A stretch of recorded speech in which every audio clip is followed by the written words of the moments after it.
Hello everyone, welcome back to your own channel. आज हम करने जा रहे हैं आपकी वर्कशीट नंबर 5 विषय विज्ञान कक्षा 10 हमारी डेट 16 सितंबर के लिए।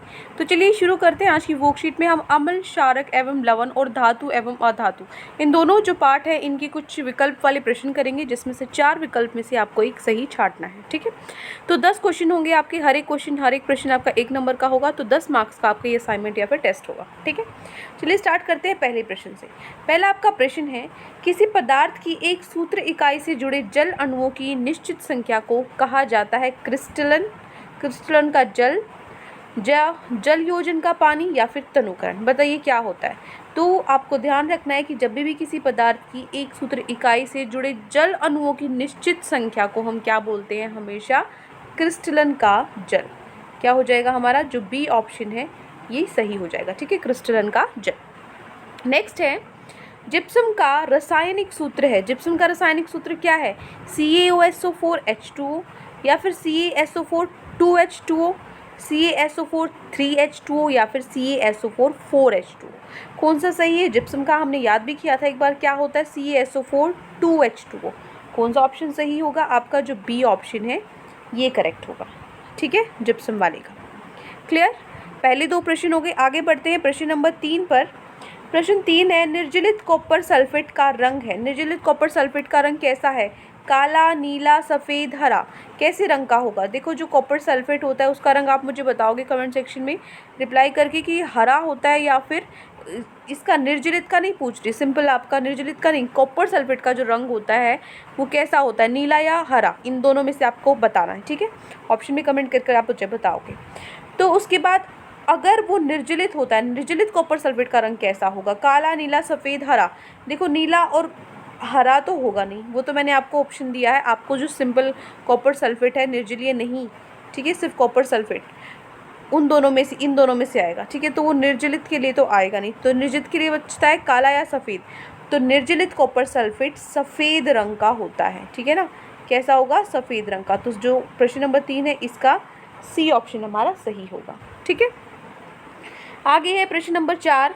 पीने के पानी को कीटाणु रहित करने के लिए एक रसायन का उपयोग किया जाता है ताकि इसे रोगाणु से मुक्त किया जा सके। इसका रासायनिक सूत्र है। देखो हमने पढ़ा था जैसे ब्लीचिंग पाउडर वगैरह और वॉशिंग सोडा, ये सब, बेकिंग सोडा, इन सब के बारे में पढ़ा था ना हमने। पूरी वर्कशीट थी हमारी, तो उसमें हमने पढ़ा था कि जो पानी है उसको साफ़ करने के लिए दिल्ली में भी क्लोरीन की गोलियां डालते हैं, है ना। तो क्लोरीन की गोलियां डालते हैं तो वो किस तरीके से काम करता है, कीटाणु रहित करने के लिए जो रसायन उपयोग होता है उसमें क्लोरीन होना ज़रूरी है ना, ताकि जो रोगाणु से मुक्त किया जा सके पानी को। तो उसका रासायनिक सूत्र आपको बताना है क्या होगा। तो यहाँ पे क्लोरीन तो इन सब में है, तो सूत्र क्या होगा उसका, CaOCl, CaOCl2, CaOCl3 या CaOCl4। क्या होगा, जो बी ऑप्शन है CaCl2। ठीक है ना, ये होगा आपका जो ब्लीचिंग चूरन या फिर पाउडर जो था। ठीक है, CaOCl2 ये हो जाएगा प्रश्न नंबर 4 का ऑप्शन नंबर बी। ठीक है, नेक्स्ट है प्रश्न नंबर 5। भुजा चूना, calcium oxide, calcium oxychloride, calcium carbonate या फिर कैल्शियम हाइड्रोक्साइड। भुजा चूना, चूने का फॉर्मूला याद है आपको, क्या होता है, CaOH का होल्ड बाई C होता है ना। तो ये क्या है, कैल्शियम हाइड्रोक्साइड है ना। क्या है प्रश्न नंबर 5 का ऑप्शन आंसर, कैल्शियम हाइड्रोक्साइड। जो डी ऑप्शन है ये आपका सही होगा। ठीक है, डी ऑप्शन करेक्ट होगा।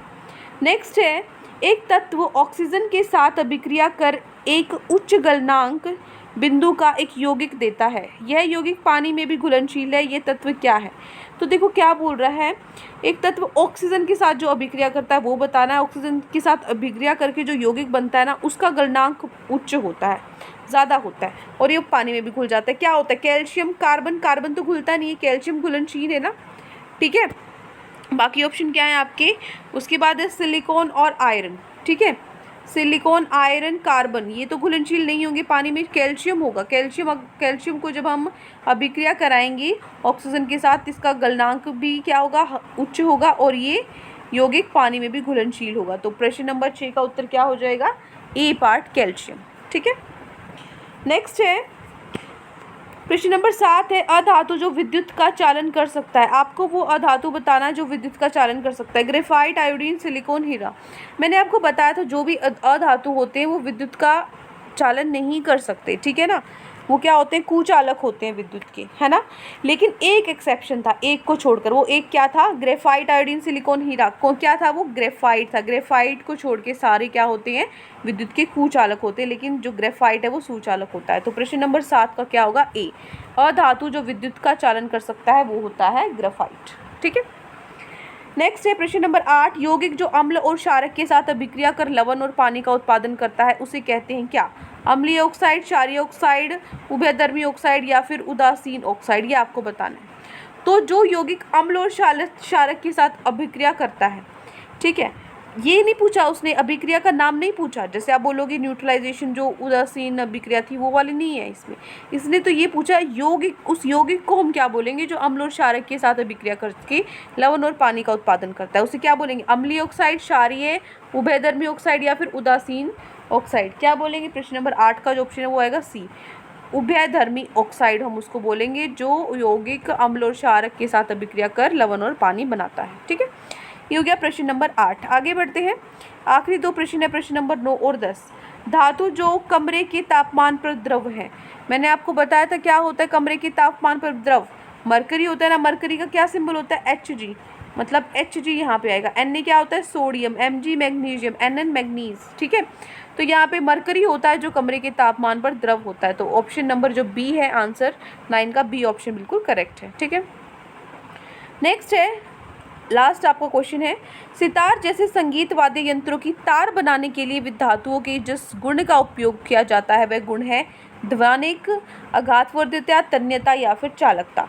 एक चीज़ देखो, यहाँ पे ये क्वेश्चन कई बार रिपीट हो चुका है, लेकिन इसमें गड़बड़ करते हैं बच्चे। क्यों गड़बड़ करते हैं, क्योंकि वहाँ पे ना बेल लिखा होता था कि जो घंटी होती है उसमें टन की आवाज़ आती है, तो टन की आवाज़ आती है तो ध्वनिक वाला तो गुण चाहिए, तो उसमें हम ध्वनिक उत्तर लगाते थे, ठीक है। लेकिन उसमें क्या है, अब यहाँ पे सितार जैसे जो संगीत वाद्य यंत्र, जैसे सितार में तार होते हैं ना, तो तार बनाने के लिए धातु का कौन सा गुण चाहिए, कौन सा गुण होता है धातु के अंदर की हम उनको तार में परिवर्तित कर सकते हैं, बदल सकते हैं, तन्यता होता है ना।